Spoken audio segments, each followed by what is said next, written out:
What if the reason you don't feel attractive isn't your looks, but your energy? Not the loud, attention-hungry kind, but the quiet energy people feel before you even speak. You've met someone like this. They walk into a room and they don't try to prove anything. They don't talk too much to fill the silence. They don't rush to be liked. They're calm, clean, grounded. And somehow, people naturally lean in. That's what the Stoics understood. Real magnetism doesn't come from making people like you. It comes from self-control. When you stop needing approval, you start projecting standards. When you stop reacting impulsively, you start setting the emotional pace of every conversation. In this video, I'll give you 6 habits that make you quietly irresistible, without acting fake, without playing games, and without begging for attention. If you want more respect, stronger presence, and that high-value feeling people can't explain, start here. 1. Control your reactions. You don't get pulled. The first habit that makes you quietly irresistible is simple, but most people can't do it. You control your reactions. Not because you're emotionless, not because you don't care, but because you refuse to let other people control your inner world. Here's the truth. The fastest way to look weak isn't to lose an argument, it's to look triggered. A small comment, a sarcastic tone, a delayed reply, a little disrespect, and suddenly your face changes, your voice tightens, your energy becomes defensive. People might not say it out loud, but they feel it immediately. Neediness, insecurity, a hunger to be understood, and that energy is never attractive. Stoicism teaches a different rule. If something is outside your control, someone's opinion, attitude, mood, pause or approval, you do not hand them the remote control to your emotions, because the person who stays calm under pressure becomes the most powerful person in the room. Now make it real. Someone criticizes you in public.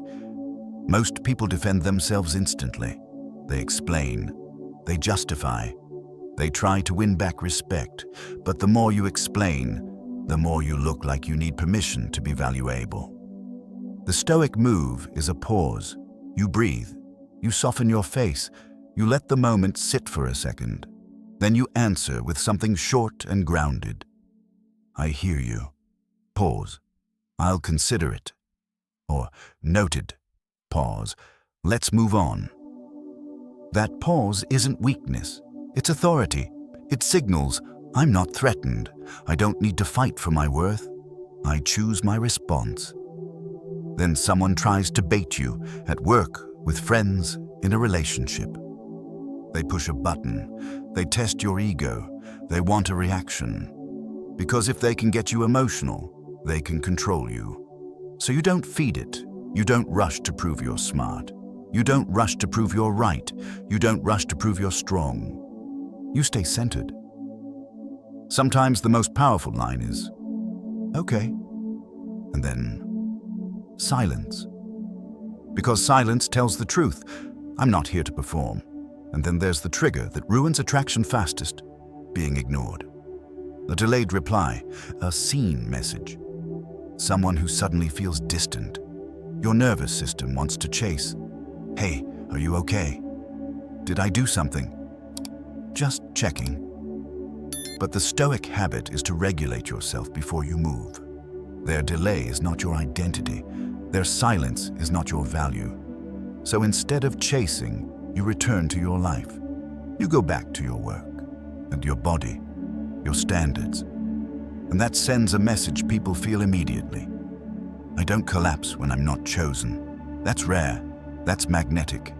Here's the practice that builds this fast. Every time you feel triggered, before you speak, before you text, before you react, use the 3-second rule. Pause for 3 seconds. Take one slow breath. Ask, what response keeps my dignity? Not, what makes them like me? Not, what proves I'm right? What keeps my dignity? Because the moment you protect your dignity, you protect your attractiveness. You don't become quietly irresistible by being loud. You become quietly irresistible by being unshakable. And once people realize they can't pull you into chaos, they start to respect you. They start to wonder about you. 2. Speak less, say more. Clarity over chatter. If habit 1 is about controlling your emotional energy, habit 2 is about controlling your verbal energy. Because nothing kills attraction faster than talking like you're asking for permission to exist. Most people don't realize it, but they speak in a way that leaks insecurity. They over-explain. They add extra details nobody asked for. They rush to fill silence. They soften every sentence so no one gets uncomfortable. And the message underneath all that noise is always the same. Please don't misunderstand me. Please don't judge me. Please still like me. Stoicism is the opposite. A Stoic doesn't speak to be liked, they speak to be clear. And clarity is magnetic. Think about the most respected person you know. They don't ramble. They don't perform. So they don't fight for attention with words. They say a sentence that lands, and then they stop. That's not just communication, that's presence. Here's the rule that changes everything. When you say less, people listen more. When you explain less, people respect you more. When you stop filling space, you start owning space. Now let's make this practical. One of the simplest ways to sound confident is to remove the extra from your speech. Extra apologies, extra justifications, extra nervous laughter. Extra filler like, I don't know, maybe kind of sorry, but those words don't make you polite. They make you smaller. Instead, train yourself to speak like someone who belongs in the room.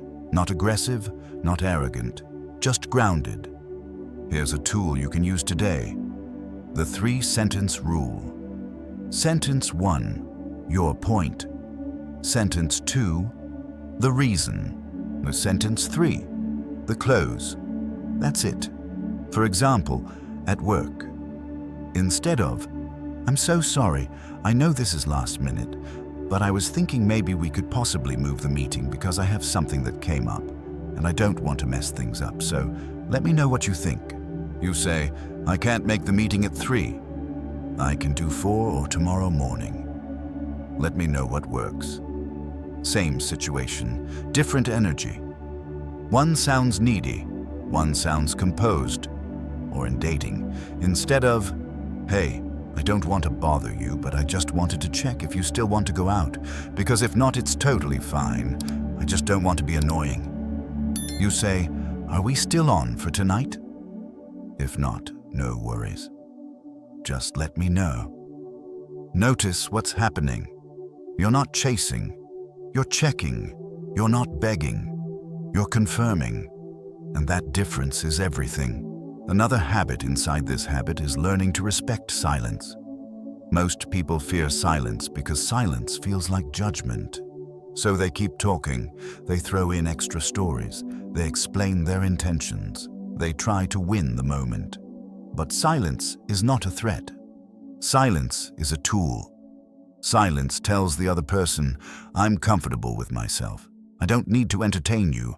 I don't need to prove I'm worth listening to. Here's what to do when someone asks you a question and you feel pressure. Pause. 1 breath, then answer. That 1 second of stillness makes your words feel chosen, not spilled, and it makes you feel unshakable. Now, there's one more leak you need to close. Over-defending yourself. If someone misunderstands you, you don't have to sprint into a 5-minute explanation. If someone doubts you, you don't have to convince them. A Stoic remembers, my value is not decided in this moment. So you can say, that's not what I meant. Pause. Here's what I mean. Or even, I understand your view. Pause. I see it differently. Short, clean, unbothered. Because the goal isn't to win their approval. The goal is to keep your dignity. Practice this for 1 week and your whole presence changes. Speak in fewer sentences. Remove filler words. Let silence exist. Stop explaining yourself to people who aren't listening anyway. you'll notice something almost immediately. People start leaning in. They start respecting your time. They stop testing you as much. Because your words are no longer begging for space. They're claiming it. 3. Keep standards, not demands. Boundaries create gravity. This habit is where most people lose their attractiveness without even realizing it. They confuse standards with control. They think setting a boundary means telling people what to do. So they demand. They lecture. They guilt. They threaten. They try to force respect, but forced respect is never real. And here's the quiet truth. The more you demand good treatment, the more you reveal you don't believe you deserve it. Stoicism teaches something cleaner. A demand tries to control the other person. A standard controls you. A demand says, you need to act right. A standard says, if you don't, I'm not staying. That's why standards feel attractive. They create gravity. People can feel when you're someone who will walk away calmly, without drama, without begging, without revenge. Because you're not attached to outcomes, you're attached to your character. Now make this practical. Think about the situations where you feel disrespected. A friend who only calls when they need something. A co-worker who dumps work on you last minute. A partner who gives you mixed signals and expects you to wait. Most people handle these in one of two weak ways. They either stay silent and resentful, or they explode after they've had enough. Both destroy your power. The Stoic way is to be clear early. Not emotional, not long, not dramatic. Clear. Here are 3 lines that instantly shift how people experience you.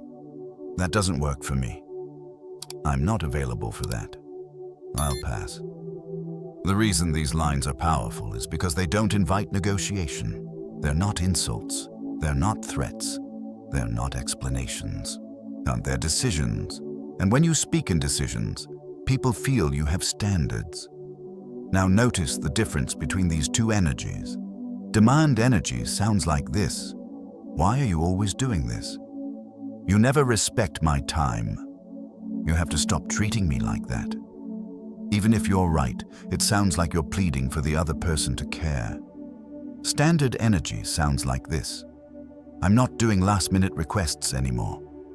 If you need something from me, I need notice. Otherwise, I'm going to say no. Same message, different power, because one is about controlling them, the other is about controlling you. And the more you control yourself, the more attractive you become. Now let's go deeper. Standards are not just about saying no. They're about what you tolerate, because whatever you tolerate becomes your identity. If you tolerate being ignored, you become the person who can be ignored. If you tolerate disrespect, you become the person who gets disrespected. If you tolerate inconsistency, you become the person who gets kept on hold. Stoicism would call that self-betrayal, not because you're weak, but because you're abandoning your own dignity to avoid discomfort. So here's the mindset shift. Your boundary is not a punishment. It's a filter. It's how you protect your time, your peace, your energy. And the people who are healthy will respect it. The people who benefit from your lack of boundaries will test it. That's normal. Testing doesn't mean your boundary is wrong. Testing reveals who was using your openness against you. So what do you do when someone pushes back? You don't argue. You repeat the standard calmly. That doesn't work for me. Pause. I'm going to pass. And then you stop talking. Because the biggest mistake people make is over-explaining their boundaries. They feel guilty, so they start giving reasons. And the moment you give too many reasons, you turn your boundary into a debate. Stoicism says, don't debate your dignity. Decide it. Here's a simple practice for the next 7 days. Pick one area where you keep tolerating something that drains you. 1. Then write your standard as one sentence. Example: I don't stay in conversations where I'm being disrespected. I don't do favors that cost me my peace. I don't keep showing up for people who don't show up for me. Then live it quietly. No announcements, no threats, no speeches, just action. And this is where the real attraction appears. When people see that your no is real, when they see you can walk away without trying to win them back, they feel something rare. Stability, self-respect, emotional independence. That's the kind of energy people trust. That's the kind of energy people want to be close to. 4. Be warm without chasing. Kindness with spine. A lot of people think attraction is a choice between two extremes. Either you're cold and distant, or you're warm and available. Either you act unbothered, or you act caring. But the most quietly irresistible people don't live in extremes. They're warm, and they have boundaries. They're kind, and they don't chase. That combination is rare, and because it's rare, it feels magnetic. Here's why this matters. When you're cold, people may become curious, but they don't feel safe. When you're needy, people may feel comfort, but they don't feel respect. Stoicism doesn't teach you to shut your heart down. It teaches you to stop handing your heart to anyone who asks. So the goal is simple. Be generous with warmth. Be strict with access. Now make it practical. Most chasing doesn't look like begging. It looks like overgiving. You text first every time. You keep the conversation alive when it's dying. You do favors, hoping it earns closeness. You explain your intentions so no one leaves. You keep showing up, even when the other person shows up halfway. And the energy underneath all of it is, if I'm good enough, you'll stay. That energy isn't love. It's fear. Stoic warmth is different. Stoic warmth says, I can be kind without needing anything back. I can care without losing myself. I can love without chasing. So how do you do that in real life? You learn to give clean warmth. Clean warmth is warmth without a hook. No hidden contract. No expectation. No pressure for them to respond a certain way. It's just presence. A genuine smile. Direct eye contact. There's a simple compliment that's specific. Not, you're amazing, please like me. But, I respect how you handled that. That was thoughtful. You've got a calm energy today. Then you stop. You don't keep stacking compliments to win attention. You let the moment breathe. Because attraction grows in space. This is where most people mess up. They fear space. They think if they don't keep talking, keep texting, keep giving, the connection will disappear. So they overinvest, and overinvesting creates imbalance. Imbalance creates neediness. Neediness kills attraction. So here's a simple tool, the 10-second warm signal.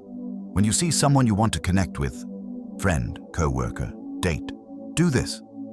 Eye contact, small smile, one sincere line, then pause. That's it. 10 seconds. Because what makes you attractive isn't how much you give. It's how clean your energy is when you give it. Now, let's talk about the hardest part. When someone pulls away. This is where chasing starts. You feel distance and your nervous system panics. So you reach. More texts, more checking, more just making sure. More proving you're still worthy. Stoicism teaches discipline here. If someone pulls away, you don't chase them. You watch, you observe their pattern. You ask yourself, are they consistent? Are they respectful? Are they showing effort?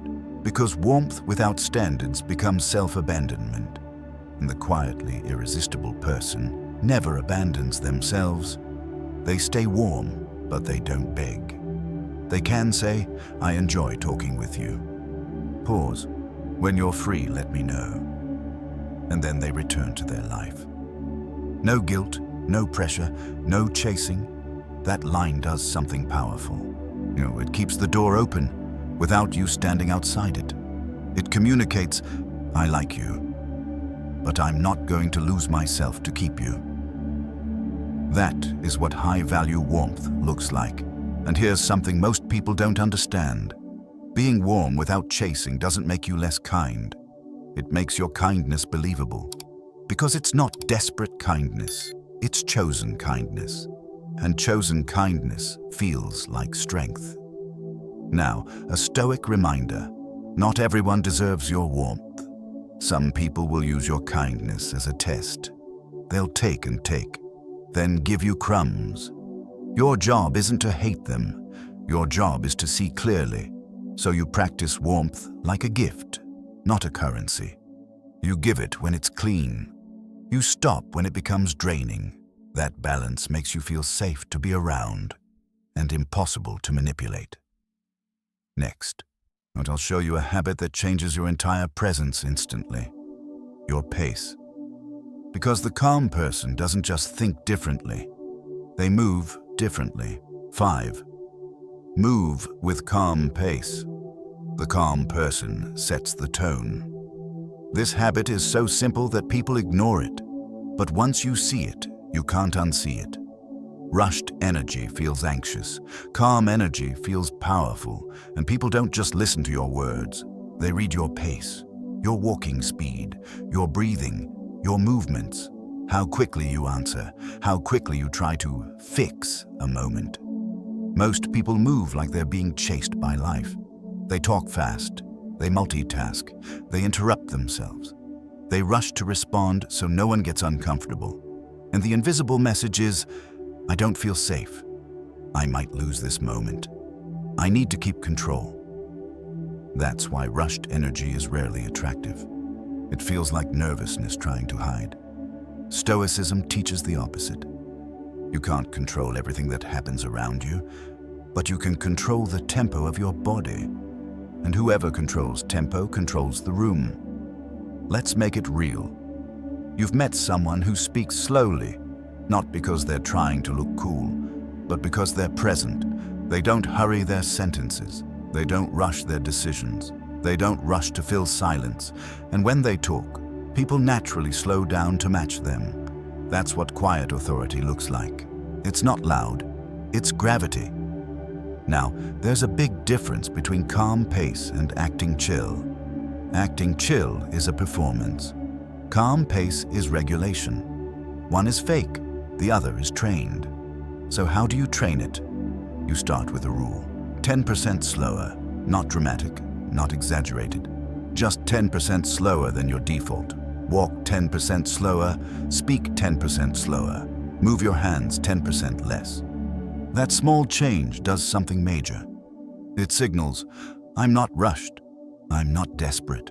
I have time. I'm in control. And people associate that with value, because people subconsciously believe, if you have calm time, you have power. Now, here's where this habit transforms your conversations. Most people answer too fast.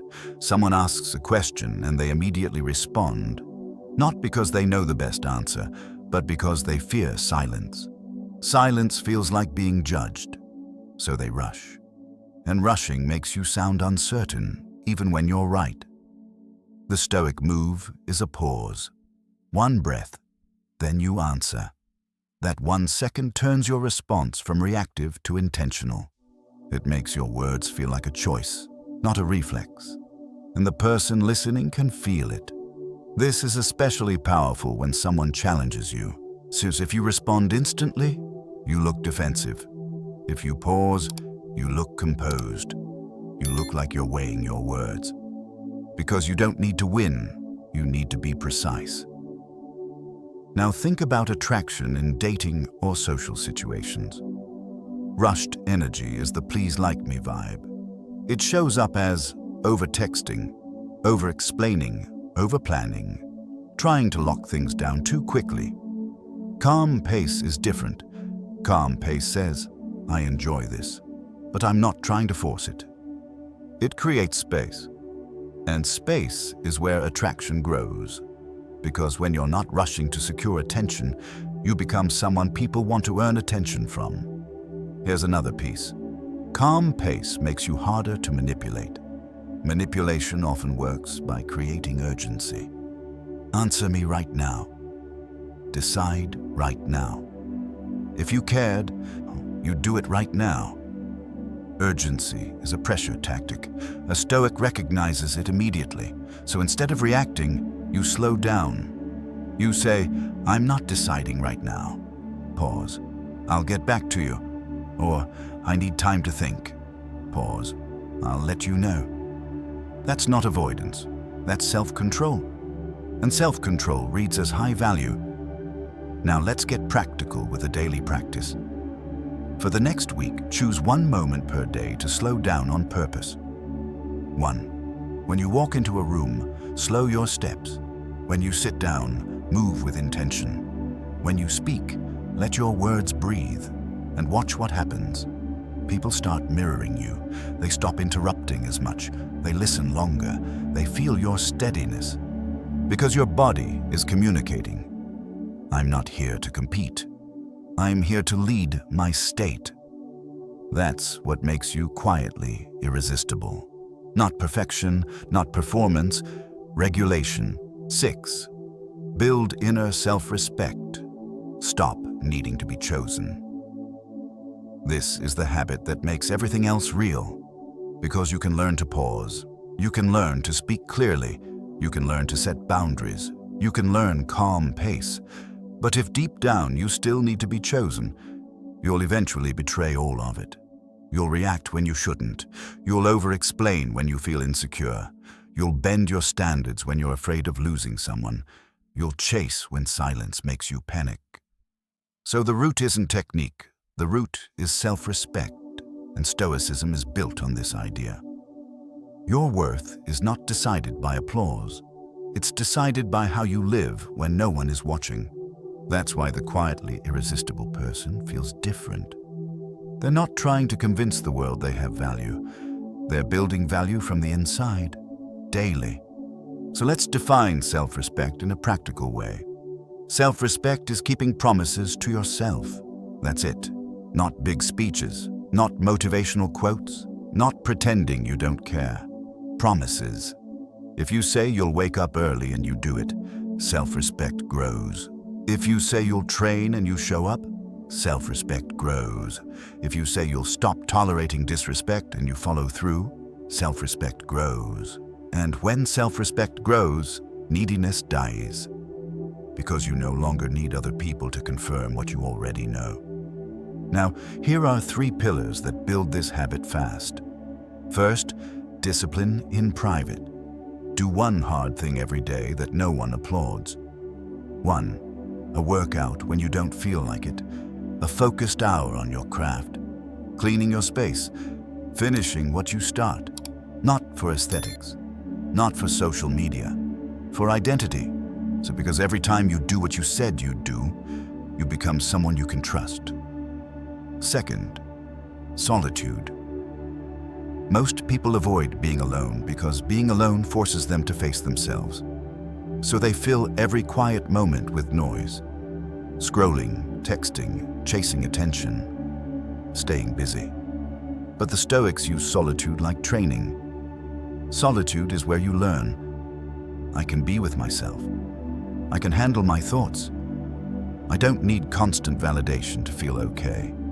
And once you can sit in silence without collapsing, you become incredibly hard to shake. That's attractive, because people feel you're not emotionally dependent on them. Third, standards you actually follow. A lot of people say they have standards, but they don't enforce them. They let people disrespect them. Then they call it being chill. They accept inconsistency. And then they call it being understanding. They stay available to everyone. Then they call it being kind. That's not kindness. That's fear wearing a polite mask. Self-respect is when your standards become real. You don't threaten, you don't announce, you don't argue, you just move. If someone shows disrespect, you shorten the conversation. If someone is inconsistent, you stop investing. If someone drains you, you create distance. Calmly. And here's the key. You don't do it to punish them. You do it to protect you. You don't become quietly irresistible by trying to impress people.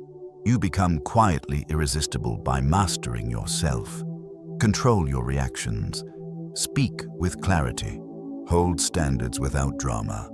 Stay warm without chasing. Move with calm pace. And build self-respect in private. So you stop needing to be chosen. Try this for 7 days. 1 habit per day. No performance. Just practice. If you're in, comment calm and tell me which habit you'll start with today. And if this helped you, share it with someone who's been chasing approval. I'll see you in the next video.